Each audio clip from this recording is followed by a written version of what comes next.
For loose leash walking or heeling, you will need a leash. I like to use a thinner leash such as this, and you can just slip it through itself to make a noose. And when you're orienting it on the dog, you're going to want to hold it up, P for puppy, and looking at the dog and slip it over the head for left side heeling. I don't use a slip lead on my dogs. I actually use two different types of training collars. On my older dog, I use a slip chain. On my younger dog, I use a prong collar. There are reasons why I use these specific tools and why I would use these tools on a client dog, either the slip lead, the choke chain, or a prong collar or a neck tech of something of that sort. All of the tools are dependent on the dog, the severity, and the handler. I keep my larger male on the slip chain solely for the fact of it's unbreakable and unslippable. So if in any circumstance, I will always be attached to the dog as long as I'm holding the leash.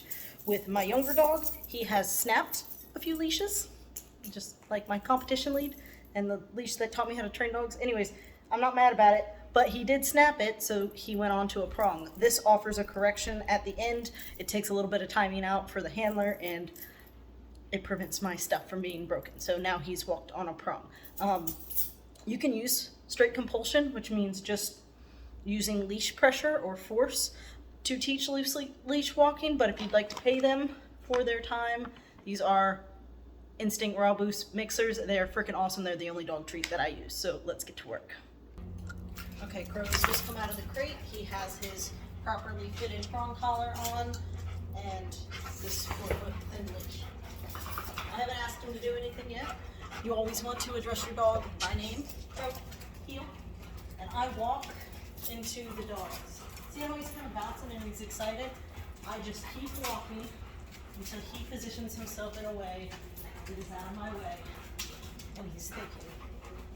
Good boy. You can do any types of turns. This dog's already had some lessons. But ideally, your turns and your leash pressure are what keep your dog with you. So see how sloppy this is? If you take it down a notch, that little bit of pressure, that little bit of correction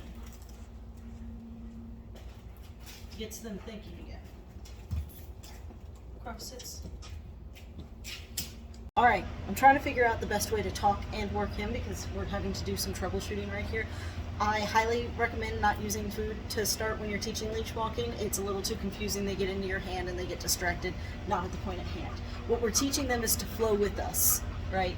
We're teaching them that this beside the knee area is our hot spot. I don't want you to go ahead, behind, or sniff. This is very important. You do not want them sniffing.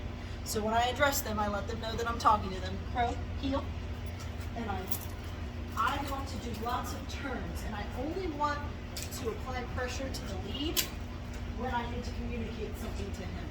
Otherwise, it should have this nice slack in it. No.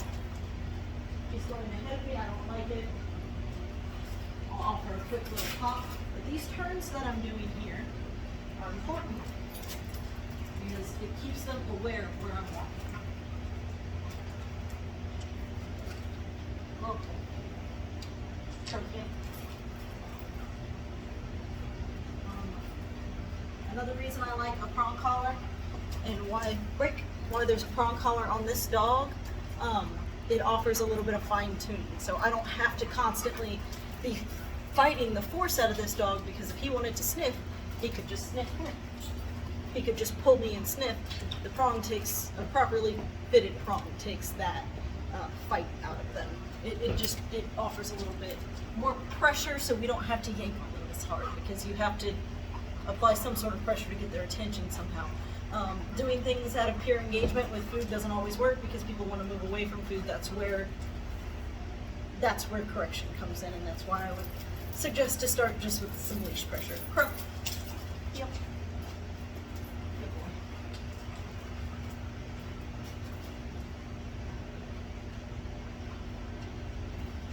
Work in the spots of your hallways.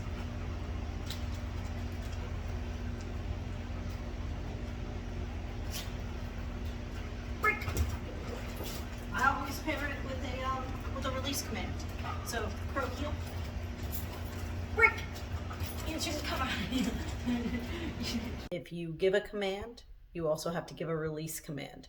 This eliminates the need for a stay command. So most people say sit and stay. That's adding extra steps to me. I say sit, and I expect my dog to put his butt on the ground and wait for further instruction until I either say his release, which my dog's release is okay, or for me to say Bowden, which is his name, and recall, so he should come to me, or I'll tell him to do a different command, such as Bowden down. Once you start applying a release word and waiting, or basically the dog has to wait to be released, you start to add a new level of boundary and respect.